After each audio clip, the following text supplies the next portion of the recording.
کے ساتھ جب انسان پابندی سے پڑھتا ہے اور راضی بر رضا یعنی اللہ تعالیٰ کو راضی کرنے کے لیے جب انسان 5 وقت کی نماز پڑھتا ہے تو اللہ تعالیٰ اس کی تمام جائز مقاصدوں کو پوری عطا کر دیتا ہے، پوری فرما دیتا ہے۔ جب انسان دعا مانگتا ہے تو ان کی دعا قبول ہوتی ہے۔ حضرات وہ ایک لوگ تھے جو دعا کیا کرتے تھے، آج ہماری دعائیں کتنی ہو رہی ہے لیکن ساری دعائیں ہماری مردود ہوتی جا رہی ہے۔ حالانکہ حدیث پاک میں آیا ہے، ہمارے علماء فرماتے ہیں مسلمانوں کی دعا رد نہیں کی جاتی ہے، بھلے سے تاخیر ہی صحیح لیکن اس کی دعا قبول کی جاتی ہے۔ قرآن کریم کی وہ آیت کریمہ جس کی وجہ سے پتہ چلتا ہے کہ رب تعالیٰ اپنے بندوں سے سب سے زیادہ محبت کرتا ہے۔ اللہ تعالیٰ اپنے بندوں کو، کوئی اس کا بندہ یہ کہتا ہے کہ ہم پریشان ہیں اور رب کو یہی مشیت ہے، مرضی ہے تو میں کیا کروں؟ حضرات ایسا نہیں، اللہ تو یہ چاہتا ہے کہ میرا بندہ ہر ایک اعتبار سے خوش رہے، ہر ایک اعتبار سے اچھا رہے، لیکن اس کا بندہ ہم اور آپ اپنے کارنامے کی وجہ سے، اپنے کرتوتوں کی وجہ سے ہم ہلاک و برباد ہوتے نظر آتے ہیں۔ ضروری یہ ہے کہ ہم اپنے اندر اتحاد و اخلاق پیدا کریں، ہم اپنے اندر اتحاد و اخلاص پیدا کریں، ہم اپنی عبادات میں جو ہے خشوع اور خضوع پیدا کریں۔ جب خشوع اور خضوع پیدا ہوگی تو یقینی طور پر وہ عبادت جو ہے راضی بر رضا ہوگی، یعنی اللہ تعالیٰ کو راضی کرنے کے لیے وہ عبادت کرے گا، یا چاہے وہ نفلی عبادات ہو یا چاہے وہ جو ہے افضل عبادات نماز فجرانہ ہو۔ جب خلوص ہوگا تو اس کے اندر عبادت ہوگی، جب انسان عبادت کرے گا تو خلوصیت کے ساتھ کرے گا، اور جب وہ دعا مانگے گا بارگاہ الہی میں وہ دعا رد نہیں بلکہ قبول کی جائے گی۔ تکبیر، رسالت، رسالت، غوث، محفل میلاد النبی، نعرہ تکبیر، نعرہ رسالت۔ حضرات ہم انسان گناہگار صحیح، سیاہکار صحیح، لیکن ایک امید ہے کہ ہم اللہ کی بارگاہ میں اگر توبہ کریں تو میری توبہ قبول ہوگی۔ اس لیے اسلاف کے ہم سے پہلے لوگوں کی قصہ کہانی سے اور بڑے اور انبیاء کرام علیہ السلام کی قول و افعال سے یہ پتہ چلتا ہے کہ ہم چاہے کتنے بڑے خاکی کیوں نہ ہو، ہمیں اختیار ہے، ہم جس وقت چاہے ہم اپنے گناہوں سے توبہ کر سکتے ہیں، لیکن اس چیز پر میرا توجہ نہیں ہے انسان کس طرف اس کی زندگی جا رہی ہے، ہماری عیش و عشرت کس طرف جائے گی، انسان کا توجہ اس کی طرف ہے، انسان کی تفکر، انسان کا فکر بدلتا چلا جا رہا ہے، جس کی وجہ سے آج ہمارے معاملہ میں، آج ہمارے معاشرہ میں نا اتفاقی پھیلتی جا رہی ہے، نہ ہماری زبان میں تاثیریں آ رہی ہے، نہ ہمارے کارناموں میں وہ جوہر پائی جا رہی ہے جو انسان پتہ چلتا ہے۔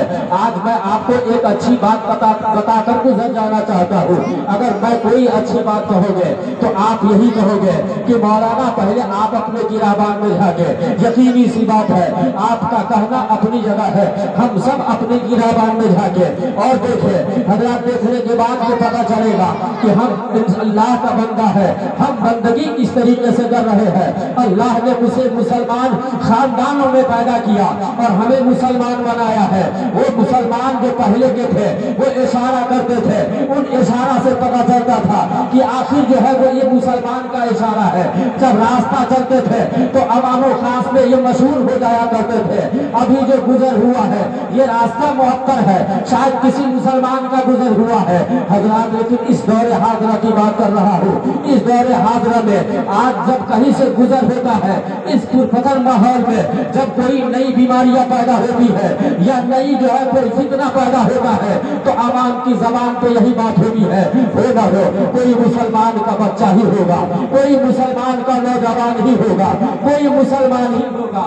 یہ بات آج آئے دن میرے سر پہ آ رہا ہے، اس بات کو ہم غور و خوض نہیں کر رہے ہیں، آپ دیکھ رہے ہو۔ اس لیے میں اکثر و بیشتر کہا کرتا ہوں، وہ زمانے میں معزز تھے مسلمان ہو کر، وہ زمانے میں معزز تھے مسلمان ہو کر، اور ہم خار ہوئے تاریخ قرآن ہو کر۔ حضرات آج ہمارے پاس علماء کی جماعتیں موجود ہے، آج ہمارے پاس جو ہے قرآن شریف پوری جلد موجود ہے، حدیث مصطفیٰ کی پوری ذخیرہ موجود ہے، اس کے باوجود بھی ہمارے عمل کا اصلاح نہیں ہو رہا ہے۔ اس کی وجہ کیا ہے؟ آج ہماری قوم جو ہے نیچے دبتی جا رہی ہے، اس کی وجہ کون ہے؟ دیکھا جاتا ہے ہر لوگ اپنے طبقے میں بٹے ہوئے ہیں، چاہے ایک ادھر محنت دنیا ہو، اپنے حساب سے زندگی ہے، بھائی چارگی میں چلے آؤ گے، ایک بھائی دوسرے بھائی کے پیچھے پڑا ہوا ہے۔ حضرات اپنے ماں باپ کے اندر جو ہے نا اتفاقی ہے، ایک بھائی دوسرے کی دعوت کھا رہا ہے، دوسرا بھائی اس کی دعوت نہیں کھا رہا ہے۔ عجیب معاملہ ہے، آج میرے گھر دعوت عام ہے لیکن میرا بھائی تیبر دیکھ رہا ہے، دوسرا کھا رہا ہے۔ یہ مسلمان کی غیرت کہا جا چکی ہے۔ آج تو ہماری زبان میں کہاں سے تاثیر ہوگی، ہمارے کارنامے اچھے کہاں سے ہوں گے، ہمارے معاشرے میں برکتیں کہاں سے ہوگی؟ حضرات اس لیے ضروری یہ ہے کہ ہم اپنے کی رہبان میں جھانکیں۔ اللہ نے مجھے مسلمان بنایا ہے، اللہ نے مجھے عقل دی ہے، تو یقینی طور پر ہم سوچیں گے، اور سوچنے کے بعد اپنے انبیاء کرام کی زندگی کو دیکھیں گے، دیکھنے کے بعد نبی پاک کی اسوہ حسنہ کو دیکھیں گے، دیکھنے کے بعد جب آپ کو سمجھ میں آئے گا خوش رہے ہم غلام مصطفیٰ بن کے اپنی زندگی گزار لیں۔ جب غلام مصطفیٰ بن کے آپ اپنی زندگی گزارو گے اور غلامی کی طریقے سے واقعی آپ کی زندگی جب گزرے گی تو قسم خدا کی دنیا بھی آپ کو کامیاب ہوگی اور آخرت کی حالت بھی کامیاب ہوگا نظر آئے گے۔ حضرات آج ہم پسماندگی کا سامنا کر رہے ہیں، دیکھتے ہیں تعجب سی بات ہے، جس بیٹے کو آج ہم محبت سے پالتے ہیں اور جس درخت کو ہم پودے لگاتے ہیں، آج وہ اولادیں ہمارے اوپر وہ کام کر جاتی ہے جو سماج سوچ نہیں سکتا ہے، ماں باپ سوچ نہیں سکتا ہے۔ آج دیکھا جاتا ہے عجیب معاملہ بڑھ گیا ہے ہمارے معاشرے میں کہ نوجوانوں سے تو عجیب تربیتیں مل رہی ہے، نہ کوئی تربیت ہے۔ حضرات بہرحال میرا موضوع یہ نہیں ہے، رب ارشاد فرماتا ہے، اللہ تعالیٰ اپنے بندوں کی طرف متوجہ ہوتا ہے اور کہتا ہے یا ایھا الانسان، اے انسان ما غرک، کس چیز نے تجھے منحل کر دیا ہے، کس چیز نے تجھے الجھا دیا ہے، کس کی طرف تم پھر رہے ہو؟ بے ربک الکریم، جب کہ تمہارا رب جو ہے کریم ہے، یعنی تمہارا رب جب کریم ہے، یہ اللہ کی شان یہ ہے، جہاں اس کی شان غفاری ہے تو وہی شان ستاری بھی ہے، وہی شان رحمانی بھی ہے۔ حضرات گرامی اللہ تعالیٰ ارشاد فرماتا ہے، اے انسانوں تم کہاں کس چیز نے تجھے منہمک کر دیا ہے، کس چیز نے تمہیں جو ہے الجھا کر رکھ دیا ہے؟ جبکہ تمہارا رب جو ہے تمہارا کریم ہے، یعنی تمہارا رب جب کریم ہے تو کس بات کے فکر ہو؟ بھلے سے تم اپنے وقت کی شرابی کیوں نہ ہو، میں آپ کو بتاؤں حضرات گرامی، صرف خلوص ہونی چاہیے اللہ کی بارگاہ میں۔ جو بھی انسان دعا کرتا ہے اور جب خلوصیت ہوتی ہے تو اس کی دعا مقبول ہوتی ہے، اس کی دعا قابل قبول ہوتی ہے۔ میں آپ کو بتاتا ہوں حضرت آدم علیہ السلام ہے، یہ جو ہے انبیاء، یہ نبی ہے۔ حضرت آدم علیہ السلام کو جب جنت سے اتارا گیا تھا تو زمین پہ آنے کے بعد جو ہے آدم علیہ السلام نے 313 برس یا 360 برس یہ روتے رہے۔ حضرات گرامی آدم علیہ السلام روتے رہے، کیوں روئے؟ وہ تو جنتی تھے اور جنت سے پھینکا گیا تھا۔ کیوں پھینکا گیا تھا؟ کس چیز نے اسے مارا؟ کس چیز نے اسے جنت سے باہر کیا تھا؟ تھوڑی سی لغزشیں تھی، تھوڑی سی خطا تھی۔ رب نے ارشاد فرمایا، اے آدم و حوا، اے آدم سن لو، یہ جنت تمہارا ہے، اس کی باغات تمہارے ہیں، اس کے محلات تمہارے ہیں، یہ سب کچھ تمہارا ہے، لیکن سن لو یہ وہ ایک درخت ہے جس کا پھل ہے جسے دنیا گیہوں سمجھتی ہے، یہ ایک درخت ہے۔ رب نے ارشاد فرمایا اس درخت کے پاس نہیں جانا، اس درخت کا پھل نہیں کھانا۔ حضرات گرامی لیکن عورت ناقص العقل ہوتی ہے۔ حضرات گرامی آدم علیہ السلام کے اسرار پر کیسے شیطان نے آدم حوا کو وسوسہ دیا، اے آدم رب کا ارشاد ہے جنت کی باغات آپ کے لیے، محلات آپ کے لیے، یہ ساری نہریں آپ کے لیے، لیکن کون سی خصوصی اس درخت کے اندر ہے جہاں جانے سے آپ کو رب نے منع فرمایا ہے۔ کس طرح شیطانی وسوسہ ہوا، آدم علیہ السلام گیہوں کے دانے کھائے، المختصر یہ دانے کھانا ہی تھا کہ آخر جو ہے جنتی لباس ختم ہو گئے۔ ایک چھوٹی سی لغزشیں تھی جس کی وجہ سے یہ ہے آج تو میری پوری زندگی گناہوں میں لطپت ہے، میرا کیا حال ہوگا۔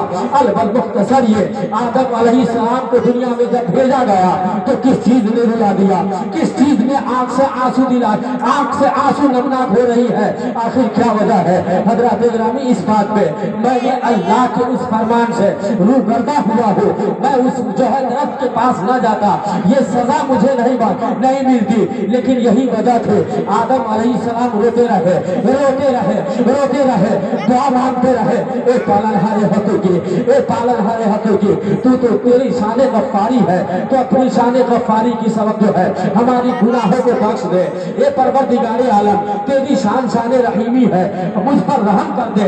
حضرات گرامی آدم علیہ السلام دعا فرماتے رہے، جب دعا قریب کا ایک وقت آیا جب خلوص بڑھتا ہے اور مقبول الہی میں جب دعا قبول ہونی آتی ہے، اچانک بات آتی ہے۔ سنو، آدم علیہ السلام کو میں جب جنت میں تھا، میری آنکھ جب کھلی تھی تو میں نے لوح محفوظ پر دیکھا تھا کہ رب کے نام کے ساتھ جو نام لکھا ہوا ہے کوئی عام آدمی کا نام نہیں بلکہ محمد رسول اللہ کا نام ہے۔ اب آدم علیہ السلام نے دعا مانگا، اے پروردگار عالم لوح محفوظ پر میں نے جو دیکھا تھا کہ تیرے نام کے ساتھ ساتھ محمد رسول اللہ ہے، شاید تیرا جو ہے محبوب جو ہے اس محبوب کے صدقے میں جو نام تیرے نام سے متصل ہے، پالنہارے حقوں کی میری گناہوں کو بخش دے۔ رب نے آدم علیہ السلام کے گناہوں کو بخش دیا اور دنیا میں زندگی گزارنے کی توفیق عطا کر دی۔ درود پاک پڑھے، اللہم صلی